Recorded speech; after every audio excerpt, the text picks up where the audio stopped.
ঘুম থেকে ওঠার পর যে কী পরিমাণ দূরের পার থাকতে হয় এটা আমরা যারা মেয়েরা আছি আমরা শুধু তারাই বুঝতে পারি। হ্যালো, আসসালামু আলাইকুম, কেমন আছেন সবাই? আমি আলহামদুলিল্লাহ অনেক ভালো আছি। তো রাতের বেলা আমার হাজব্যান্ড বাজার করে নিয়ে আসছে। তো এই বাজারে লতি আর কলমি শাক ছিল। তো কলমি শাক আর লতিটা আমি আগে থেকেই বেছে রেখে দিই যাতে আমার পরের দিন আর ঝামেলা করতে না হয়। তো কলমি শাকগুলো আমি ভালোভাবে বেছে নেব। তো অনেকে কলমি শাকের ডাঁটিগুলো ফেলে দেয়, শুধু শাকগুলো রাখি। বিশেষ করে আমার শ্বশুরবাড়ির আমার শাশুড়ি আম্মা এটাই করে থাকেন। তো আমি আবার ডাঁটিটা নিয়ে নিই, আমার থেকে খেতে মজা লাগে। যদি চিংড়ি মাছ দিয়ে ইলিশ মাছ দিয়ে এটা ভাজি করা হয় আমার থেকে খেতে খুবই ভালো লাগে। তো আমি ডাঁটি সহই নিয়েছি। তো আমার কলমি শাকটা বাছা হয়ে গেছে। তো আমি লতিটাও কেটে কুটে রেখে দেব। আর আগে থেকে কেটে কুটে রেখে দিলে রান্না করার সময় আর কোনো ঝামেলা হয় না। লতিটা খেতে আমার খুবই পছন্দ, কিন্তু কাটতে গেলে খুবই কষ্ট। তো তারপর কিছু করার নাই, দেখা যায় যেহেতু খেতে হবে তাহলে তো পরিষ্কার করতে হবে। তো এইভাবে যদি বটিটা দিয়ে আমি আগের থেকে ছিলে নিই তাহলে একটু সহজ হয় লতিটা কাটার জন্য। আর এই লতি আমার সবসময় চিংড়ি আর ইলিশ মাছ দিয়ে আমার খেতে খুব ভালো লাগে। আর আরেকটা আমার শ্বশুরবাড়ি আর আমার খালা শাশুড়ির বাড়িতে আমি লতি ডাল দিয়ে খেয়েছিলাম। সেখানে আমার ওই লতিটা খেতে খুবই মজা লেগেছিলো। তো তারপর আমি বাসায় কয়েকবার ট্রাই করছি ওইভাবে লতি দিয়ে ডাল দিয়ে রান্না করে, কিন্তু আমার ওরকম মজা আসলে লাগে নাই।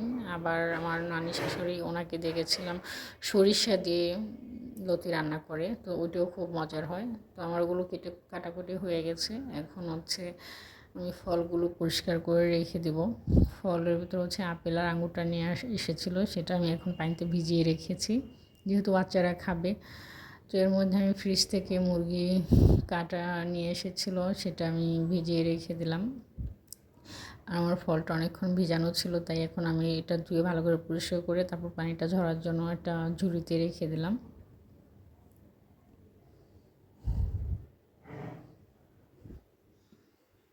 আর এই যে ছোটো ছোটো কচুরমুখী দেখতেছেন, এইগুলো আমি এখন ধুয়ে সেদ্ধ করে নেব। সেদ্ধ করার পর এটা দিয়ে আমি মুরগির মাংস রান্না করব আজকে। আমার তো এই কচুরমুখী দিয়ে যদি গরুর মাংস, মুরগির মাংস এগুলো রান্না করা হয়, আবার ইলিশ মাছ, চিংড়ি মাছ আমার ঠিক খুবই মজা লাগে খেতে। তো আমি এর মধ্যে মুরগিটা রান্না করার জন্য সব কিছু রেডি করে নিয়েছি। তো আমি তেল দিয়ে দিয়েছি, গরম মশলা দিয়ে দিয়েছি, আর এখানে পেস্টের ভিতর আদা, পেঁয়াজ, রসুন সব কিছু ছিল, একবারে ব্লেন্ড করে আমি তা দিয়ে দিয়েছি। জিরাও ছিল, আর পরিমাণ মতো হলুদ, মরিচ, লবণ, ধনিয়া গুঁড়া সব দিয়ে দিলাম, আর কয়েকটা কাঁচামরিচ দিয়ে দিলাম। আমি যে মাংসই রান্না করি আমার যদি কাঁচামরিচ না দিই তাহলে আমার থেকে ভালো লাগে না। কাঁচামরিচের ঘ্রাণটা কেন যেন আমার খুব ভালো লাগে। তো আমি মাংসটা দিয়ে ভালোভাবে সব কিছু কষিয়ে নিয়ে নিতেছি। তো দেখুন মাংসটা প্রায় কষানো হয়ে গেছে।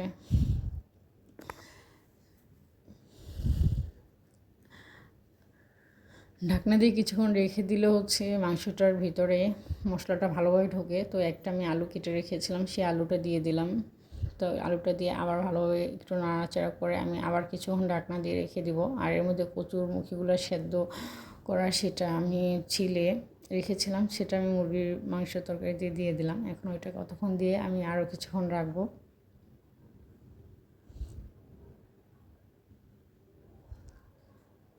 তো আরেক চুলায় আমি গরম পানি করেছিলাম, গরম পানিটা আমি দিয়ে দিলাম। গরম পানিটা দিলে আমার জন্য তাড়াতাড়ি হয়ে যাবে।